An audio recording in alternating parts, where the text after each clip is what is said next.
Park Tae-ho stood at the edge of the old airfield and looked at the rusted hangar in front of him. The building was huge and ugly. Brown rust covered its metal walls like a disease. Weeds grew through cracks in the concrete floor around it. Nobody had touched this place in 40 years.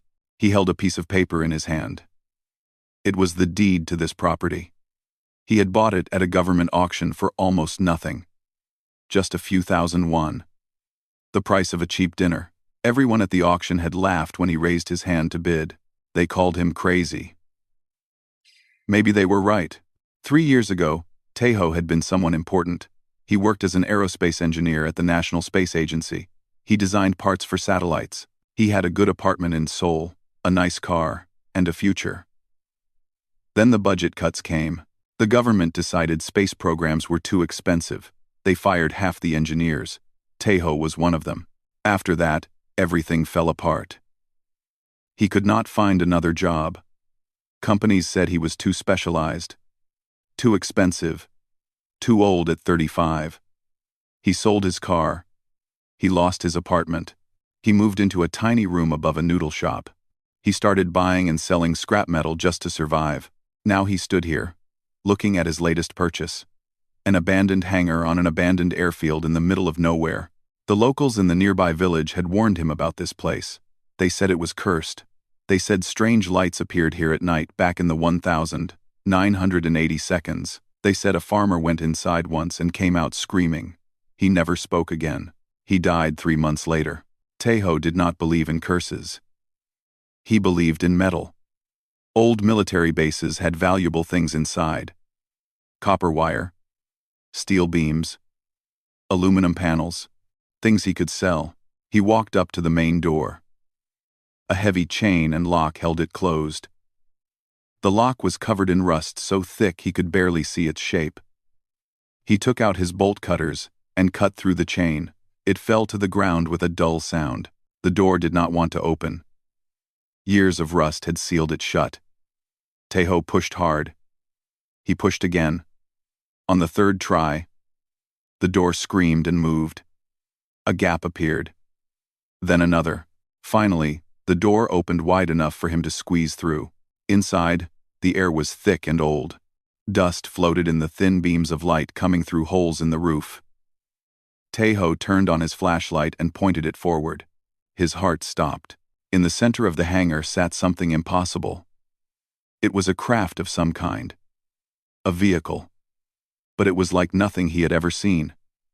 The shape was smooth and flowing, like water frozen in mid-motion. The surface was black, so black it seemed to swallow his flashlight beam. No rust. No decay. No damage at all. Tae-ho walked toward it slowly. His footsteps echoed in the empty space. With each step, he expected the craft to disappear, to be revealed as a trick of light. But it stayed solid. It stayed real. When he got close, he reached out his hand. His fingers touched the surface.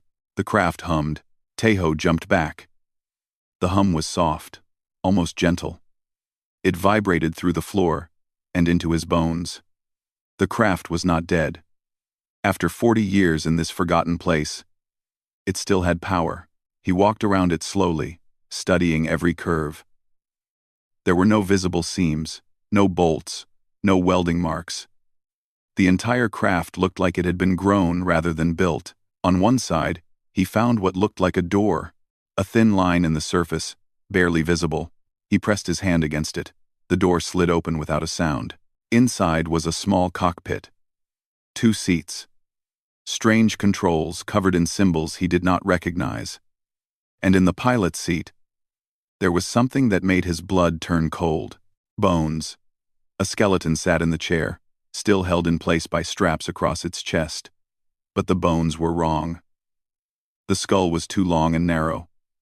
The arms had extra joints. The fingers were thin like spider legs. This was not human. This had never been human. Tae-ho stood there for a long time. He could not move. He could not think. Everything he knew about the world was breaking apart inside his head. Finally, he noticed something else. Next to the skeleton, attached to the control panel, there was a small crystal. It glowed with a faint blue light, After 40 years, it still glowed. He reached for it with shaking hands. The crystal came free easily. It was warm in his palm, like holding a small animal. As he held it, the glow grew stronger. Patterns moved inside it. Data, information, a message from somewhere very far away. Tejo put the crystal in his pocket and stepped out of the craft. He needed air. He needed to think. He walked to the hangar door and looked out at the ordinary world. The weeds, the cracked concrete, the blue sky above. Nothing had changed out there. But everything had changed for him. He took out his phone and stared at it. Who could he call? The police? They would think he was crazy. The government? They would take everything away from him. Scientists? They would never believe a broke scrap dealer. There was only one person he could trust. One person smart enough to understand what he had found. One person who owed him nothing but might help anyway. His sister. Kang Yuna. They had not spoken in 3 years. After their parents died, they had fought about the inheritance, said terrible things to each other.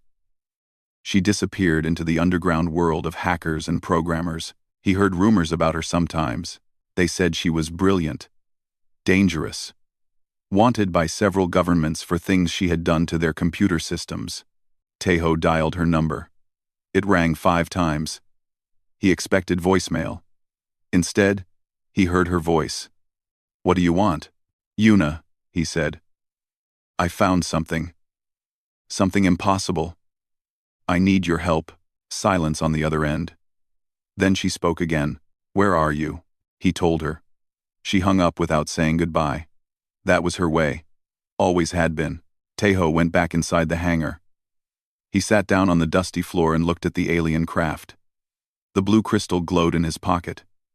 Somewhere out there, in the vast emptiness of space, there were others, beings who built ships like this, beings who sent pilots to Earth. The question that burned in his mind was simple. Why? Why did this craft come here? Why did its pilot die alone in this forgotten place? He had a feeling the answers would change everything. Not just for him, for everyone on Earth. The sun moved across the sky. Shadows grew long inside the hangar. Tejo waited for his sister, surrounded by silence and secrets, and the bones of a traveler from the stars. Yuna arrived at midnight. Tejo heard her motorcycle first, the engine growling through the quiet night. Then he saw her headlight cutting through the darkness. She stopped near the hangar door and turned off the engine. She looked different from how he remembered. Her hair was short now, dyed silver. Dark circles under her eyes showed many sleepless nights. She wore a leather jacket covered in patches and pins. A large bag hung from her shoulder, heavy with equipment. This better not be a waste of my time, she said. No, hello. No, how are you?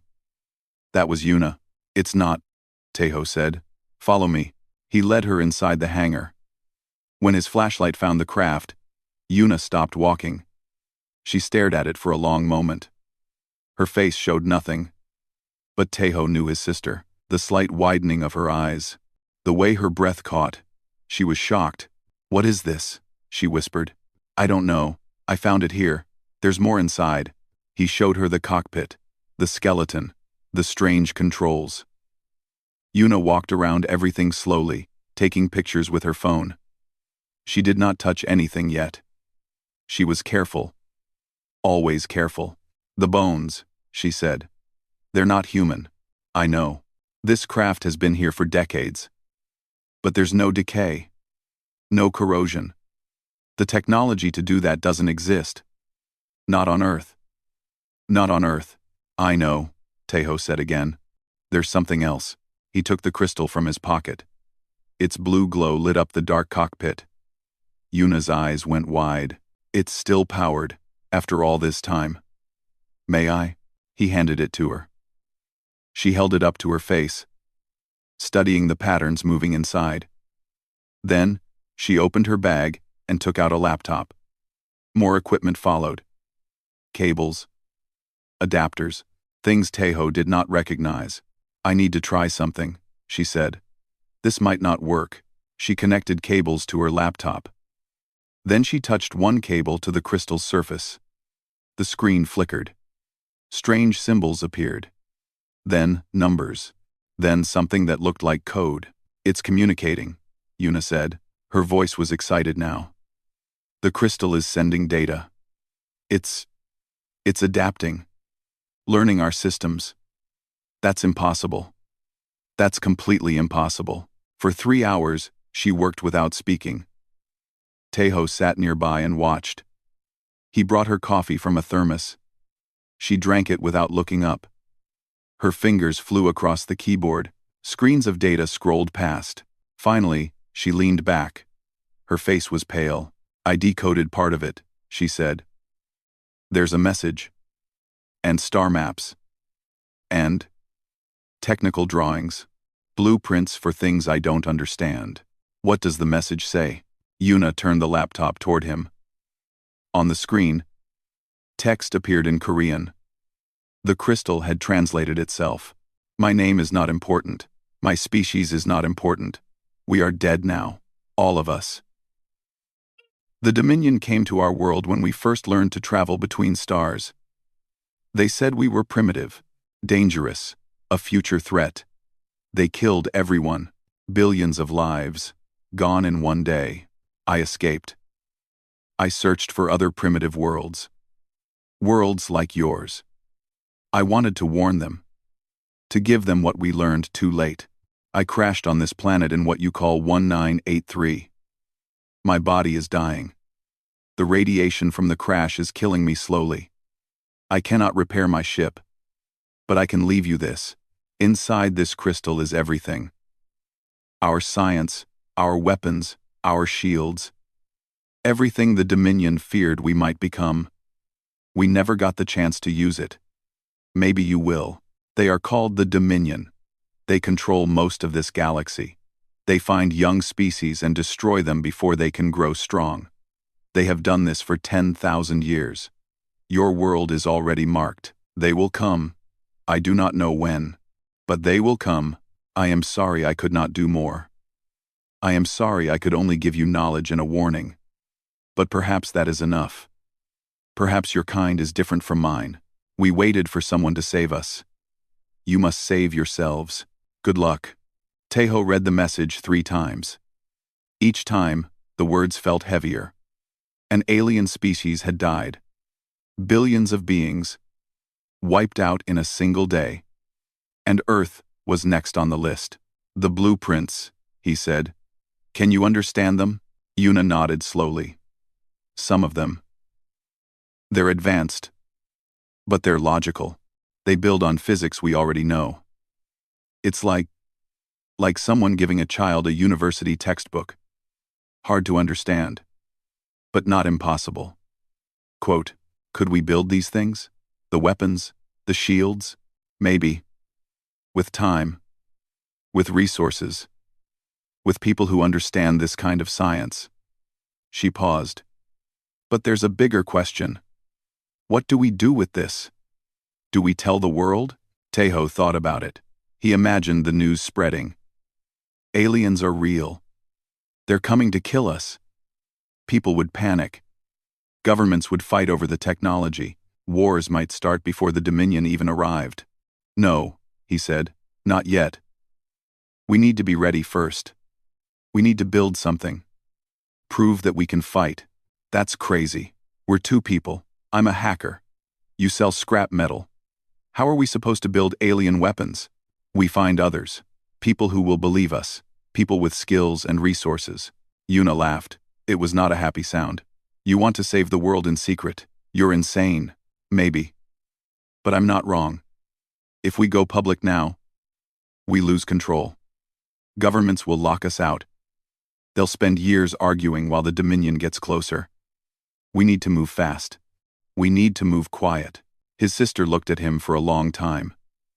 Then she looked at the skeleton in the pilot's seat. A being who had crossed the stars alone.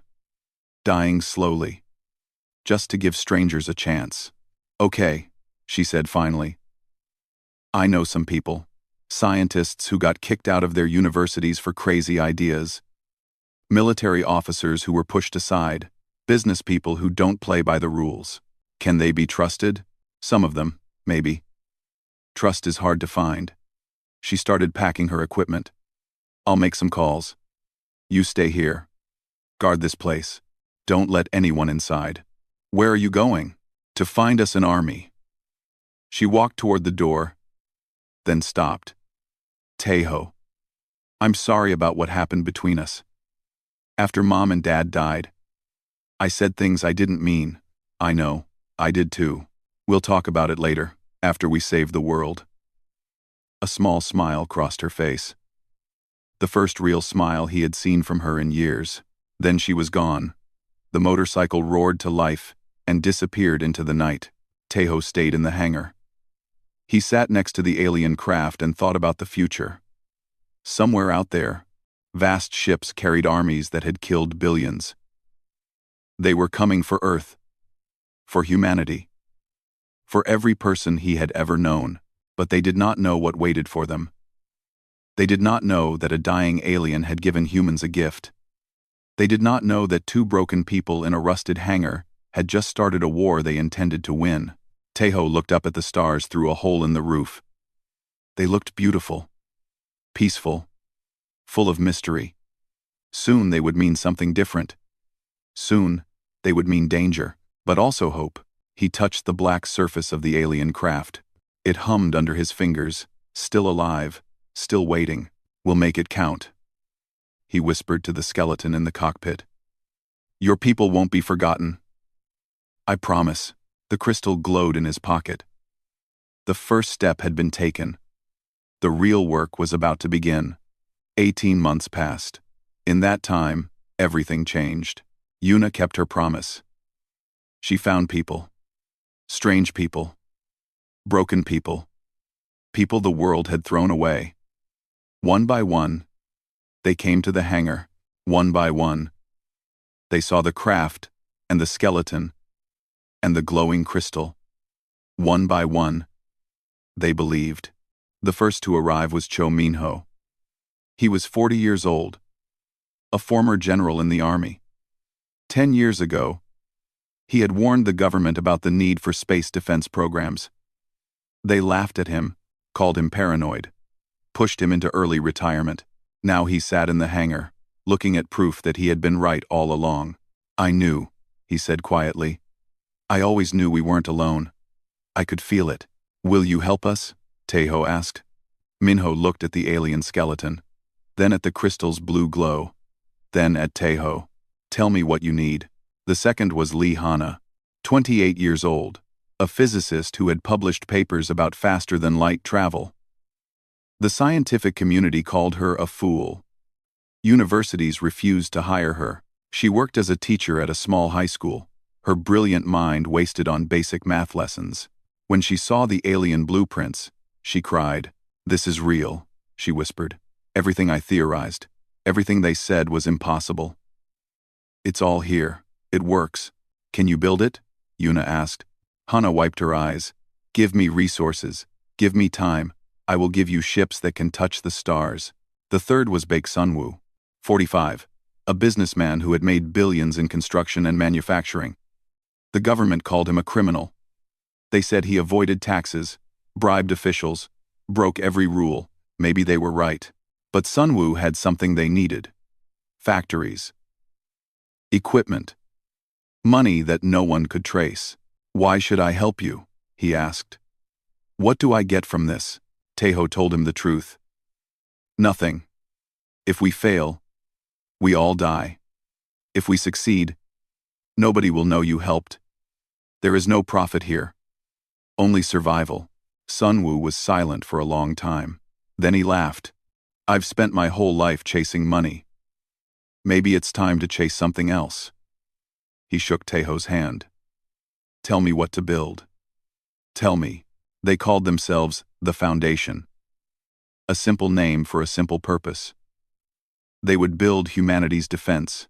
They would do it in secret, and they would be ready when the enemy came. The work was hard. Harder than anything Tejo had ever done. They built a base inside a mountain, hidden from satellites and sensors. They recruited engineers, scientists, Pilots. Soldiers. Each one was carefully chosen. Each one was sworn to secrecy. Hana led the science team. She decoded the alien blueprints piece by piece. Some technology was beyond human understanding. Some was surprisingly simple. She focused on what they could build now, not what they might build someday. The aliens used materials we don't have, she explained. But we can substitute. Our version will be heavier, slower, less elegant. But it will work. Minho organized the military side. He brought in soldiers he trusted. Men and women who asked few questions and followed orders. They trained in secret facilities, learning to fight in ways that had never been tried before. Space combat is different from everything we know, he told them. There is no up or down, no ground to hold. We must learn to think in 3 dimensions. We must learn to be fast and unpredictable. Sunwoo provided everything else. Factories worked day and night, building parts that looked ordinary, but fit together in extraordinary ways. Ships moved. Supplies across oceans, hidden among normal cargo. Money flowed through dozens of fake companies, impossible to trace. Yuna was the ghost in the machine. She monitored communications around the world. She made sure no one got too close to their secret. When a journalist started asking questions about unusual activity near the mountain, his computers crashed, and his files disappeared. When a government satellite turned toward their base, it suddenly developed technical problems. She was everywhere and nowhere, protecting them all. And Teho? Teho led. It was not something he planned or wanted. But someone had to make the hard decisions. Someone had to keep everyone moving forward. Somehow, that person became him. The first ship was finished after 14 months. They called it the Dangun, after a figure from old Korean stories. It was not beautiful. The alien craft in the hangar was like water made solid. The Dangun looked like someone had welded together pieces of 100 different machines. Patches covered its hull. Wires hung from its panels. It hummed and rattled and groaned, but it flew. Teho stood in the hidden valley as the Dangun rose into the night sky. No flames, no roar. The alien engines made almost no sound. The ship climbed higher and higher until it was just a dot among the stars. Then it disappeared. One moment it was there. The next, it was gone. Faster than light. Impossible by everything humans had known before. 20 minutes later, it returned. The pilot, a young woman named Park Ji-won, climbed out with tears streaming down her face. "I saw them," she said. "The stars. Thousands of them. Millions. So close I could almost touch them." Around that night, they celebrated. Real food, real drinks, real laughter. For a few hours, they were not soldiers preparing for war. They were just people who had done something amazing, but the celebration did not last long. The next morning, Yuna called an emergency meeting. Her face was grim. "Our faster-than-light jump was detected," she said. "I intercepted a signal at the edge of the solar system. A probe. It wasn't there before. It appeared right after our test." "The Dominion?" Minho asked. "I decoded part of its transmission." She played the audio. Strange sounds, clicks and tones. Then a computer-generated voice translated. "Primitive species achieving threshold development. Recommend immediate cleansing protocol. Estimated arrival of cleansing fleet. Local cycle equivalent 11 months. Silence filled the room. 11 months. Less than a year. They had hoped for more time. They had hoped the Dominion would not notice for decades. They were wrong. "How many ships can we build in 11 months? Teho asked. Sunwoo did some quick calculations. "If we expand production, if we bring in more people, maybe 200. 300 if we push hard and cut some safety margins. Do it. Cut every margin. We need every ship we can get." The Foundation shifted into emergency mode. New factories opened overnight. Recruitment doubled, then doubled again. Secrets became harder to keep. Rumors spread. Strange lights in the sky. Military movements that made no sense. whispers about something big happening, something the governments were hiding, but they held together. Day by day, ship by ship, they built their fleet. The Dangoon was joined by dozens of siblings. Ugly, patched, imperfect, but armed with weapons no one on Earth had ever seen, shields that could stop missiles, engines that could cross solar systems in hours. Tejo barely slept. None of them did. Every day brought new problems. A reactor that would not stabilize. A weapons system that kept malfunctioning. Pilots who washed out of training. Supplies that arrived late or not at all. But every day also brought progress. One more ship finished. One more crew trained. One more step toward being ready. 10 months after the detection, they had 212 combat-ready vessels. Not enough.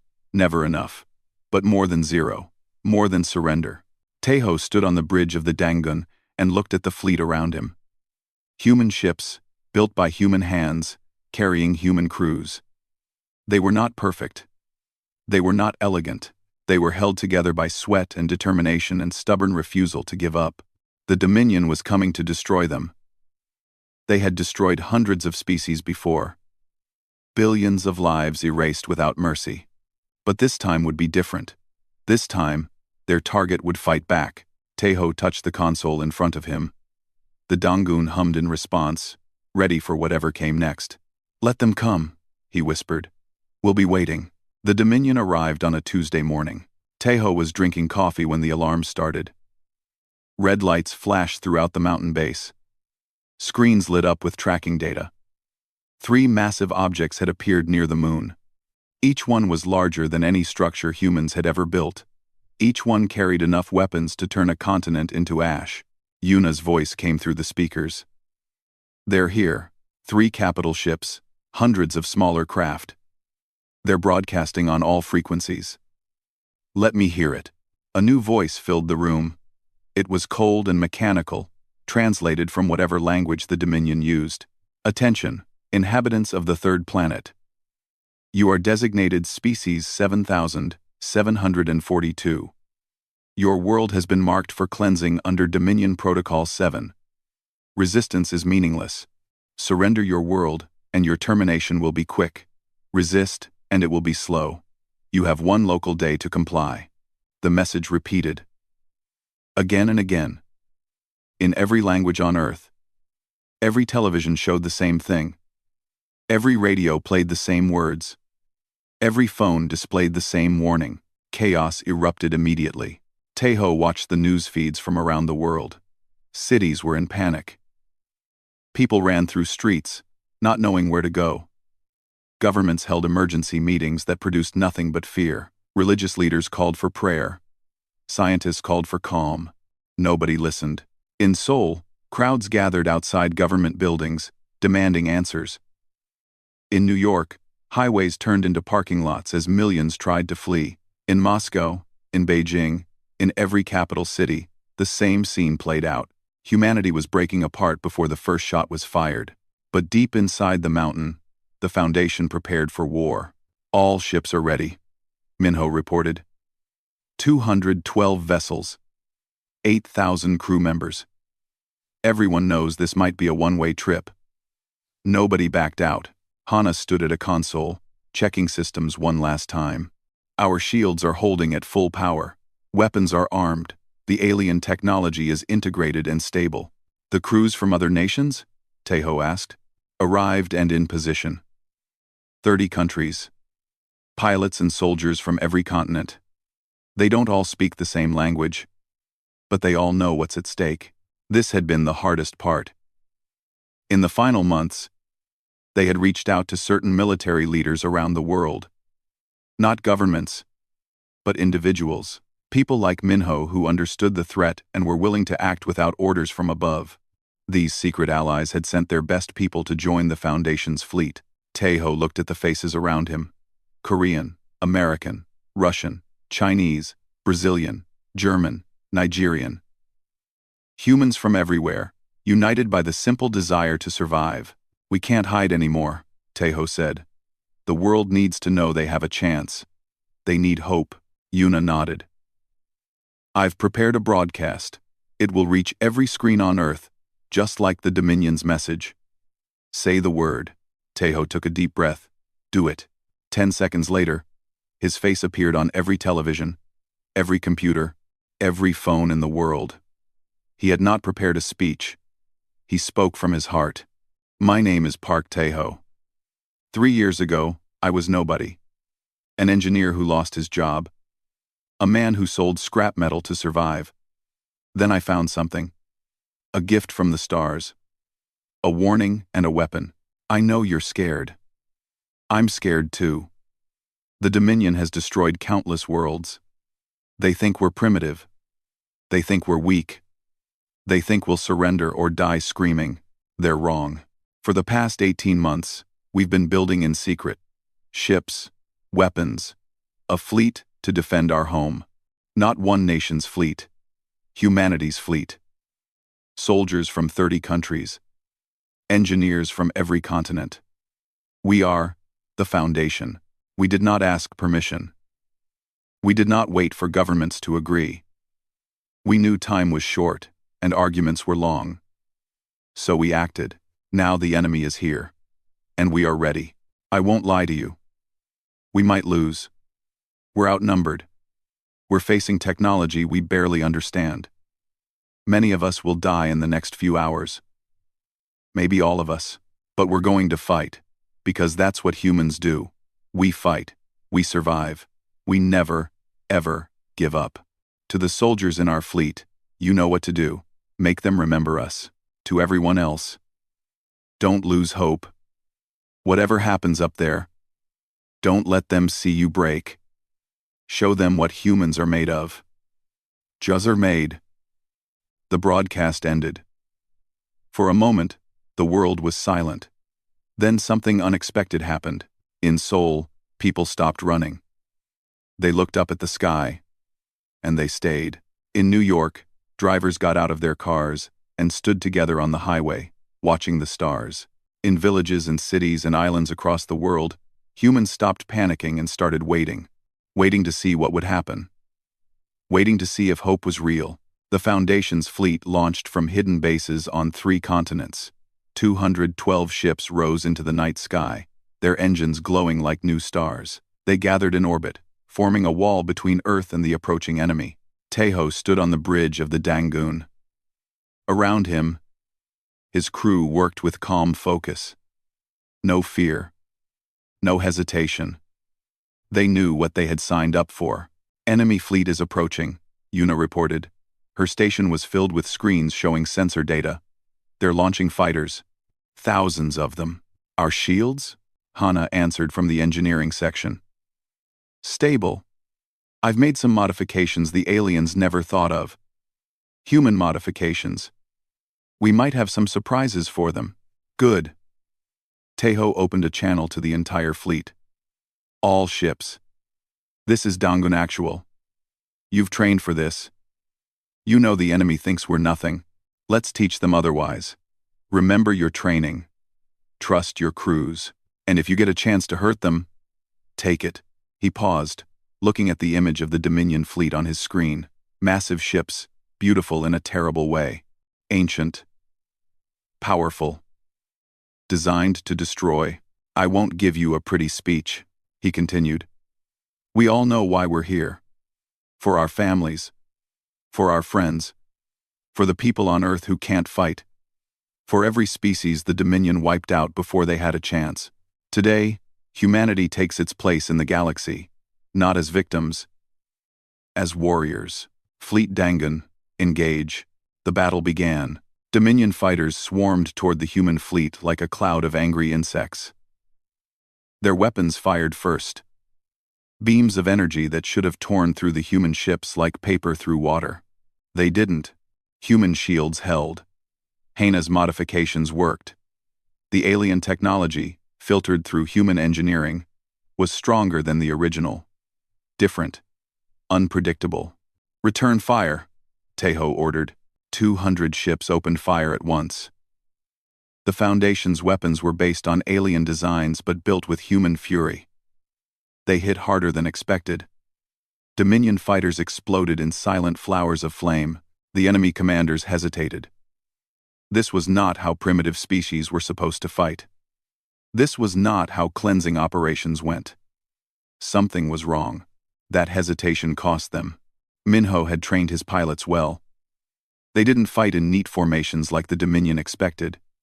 They fought dirty, unpredictable, insane by galactic military standards. Ships would charge toward certain death, then spin away at the last second. Crews would shut down their engines and drift, playing dead, then come back to life behind enemy lines. The Dominion had destroyed 100 species. They had never fought humans before. They had never faced an enemy that refused to follow the rules. "They're pulling back," Yuna reported. "The fighter screen is retreating to the capital ships. Casualties? 32 ships destroyed. 18 damaged but functional. 32 ships. Hundreds of lives. Human lives. Lost in minutes." Tejo felt each loss like a knife. But he couldn't stop. "Not now. The capital ships are charging their main weapons," Yuna warned. "Those things can crack a planet. If they fire on Earth, they won't," Tejo said. "All ships, new target, the lead capital ship, everything we have." Now, the entire human fleet turned toward the massive Dominion vessel. It was a desperate move. Suicidal? Probably.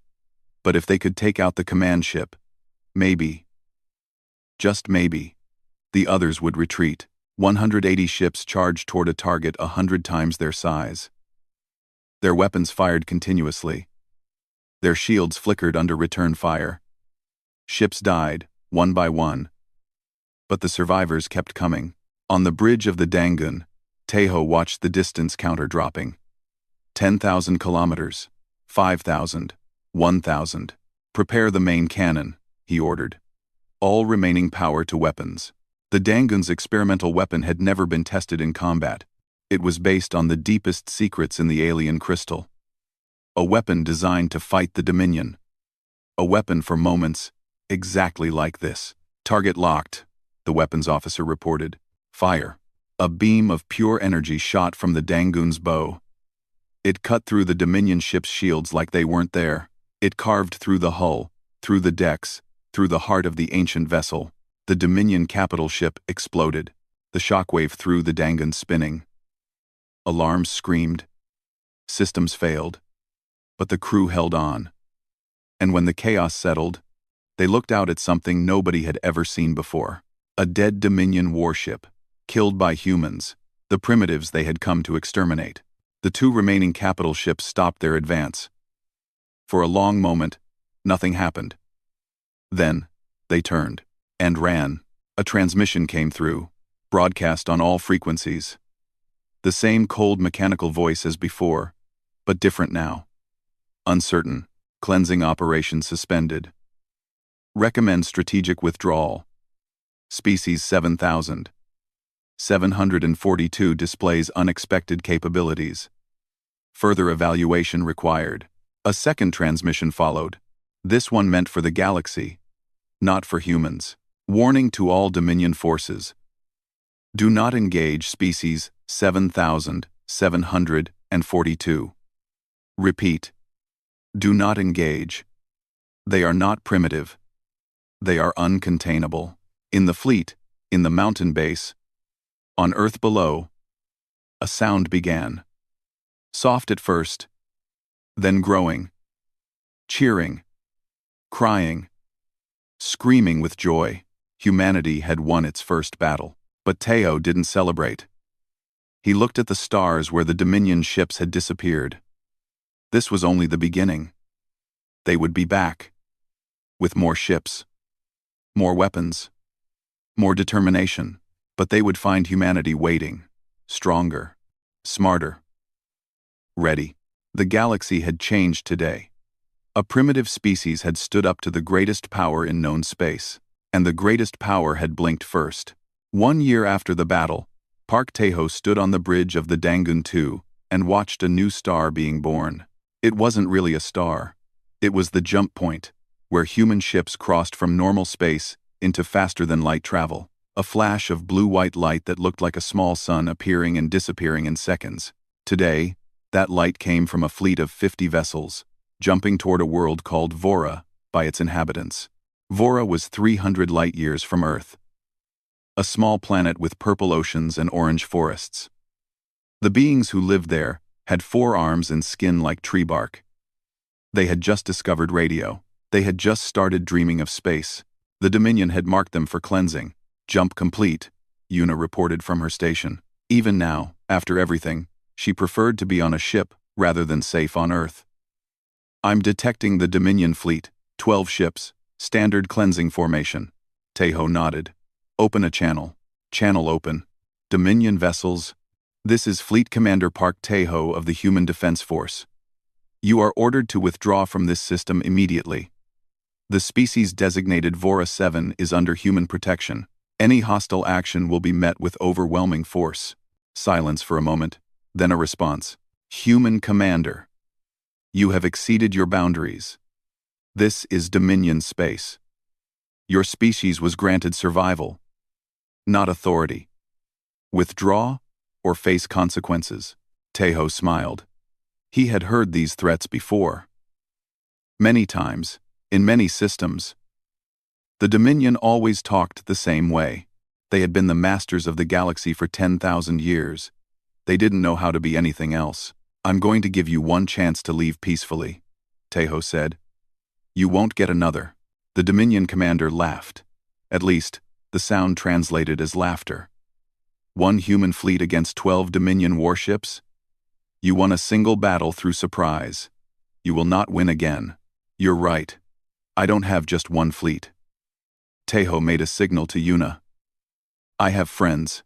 Across the system, jump points flared. More ships appeared. Not human ships.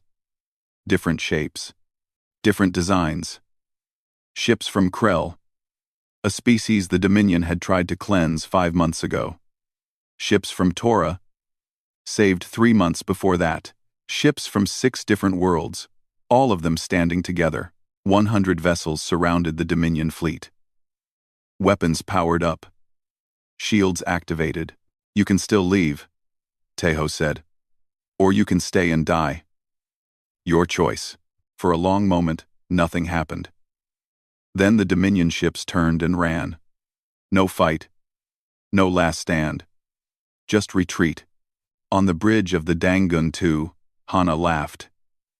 They didn't even fire once. A year ago they came to destroy Earth. Now they run at the sight of us. They're not scared of our weapons, Una said. They're scared of what we represent. Every species they saved for later. Every world they marked for cleansing. We're showing them all that resistance is possible. The Vora never knew how close they came to dying.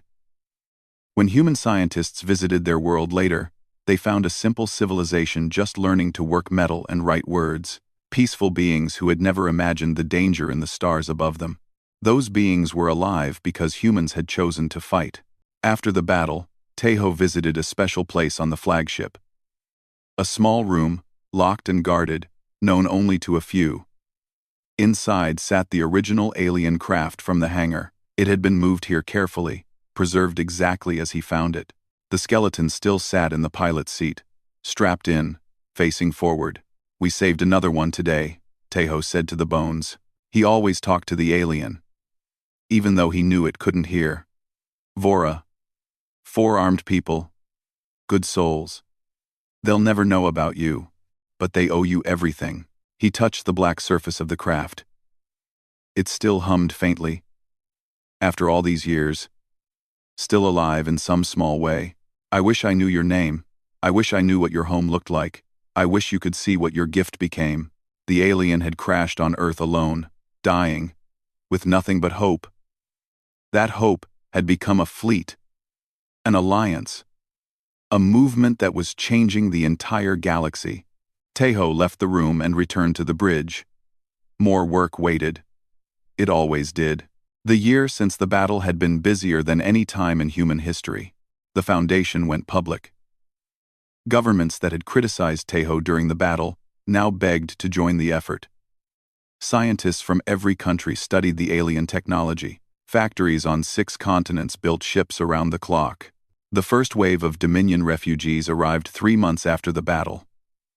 Not enemies, but ordinary beings who had lived under Dominion rule for generations. They had heard about the humans who fought back. They came seeking freedom. Now millions of non-human beings lived on Earth. They worked beside humans, learned from humans, taught humans things in return. The galaxy was not as empty as humanity had feared.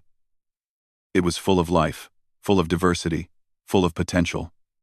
It had just been crushed under the Dominion's boot for too long. That evening, the fleet returned to Earth. Tejo's shuttle landed at the new spaceport in Seoul, built on the site where he had sold scrap metal just 4 years ago. The irony was not lost on him. His sister waited at the landing pad. Yuna looked different now. The dark circles were gone from her eyes. Her hair was still silver, but she smiled more often. War had a strange way of healing old wounds. "The council wants to meet with you," she said. "They have plans for the next campaign. The council can wait. I need food and sleep first. You haven't slept properly in a month." "I know." They walked together through the spaceport. People recognized Tejo now. They pointed. Some bowed. Children ran up asking for pictures. He tried to be kind, but fame was something he still didn't understand. "Do you ever miss it?" Yuna asked. "The old days. When you were nobody. When you could just disappear. Every day. But then I think about Vora. About all the worlds we've saved. And I know this is where I'm supposed to be." They reached the Memorial Plaza. A new monument stood there. Unveiled just last week. It was a statue of the alien pilot. Recreated from the skeleton's proportions. Tall. Thin, arms outstretched. At the base, an inscription in 100 languages. "To the unknown traveler who gave us the stars. We will not forget. We will not fail." Tejo stopped and looked at it for a long time. The face was just a guess, since they had no way of knowing what the alien species actually looked like. But it didn't matter. The meaning was clear. "You know what's funny?" he said. "The Dominion ruled this galaxy for 10,000 years. They destroyed hundreds of species. They thought they were the ultimate power, and they lost to a scrap dealer who bought a hangar for pennies." Yuna laughed. "When you put it that way, it sounds ridiculous." "It is ridiculous. All of this is ridiculous. But it worked. We're here. We're alive. And we're making things better." He touched the base of the monument. Cold stone under his fingers. But what it represented was warm. Hope. Sacrifice. The connection between beings across impossible distances of space and time. The alien pilot had died alone, leaving nothing but a message and a dream. Now that dream was reality.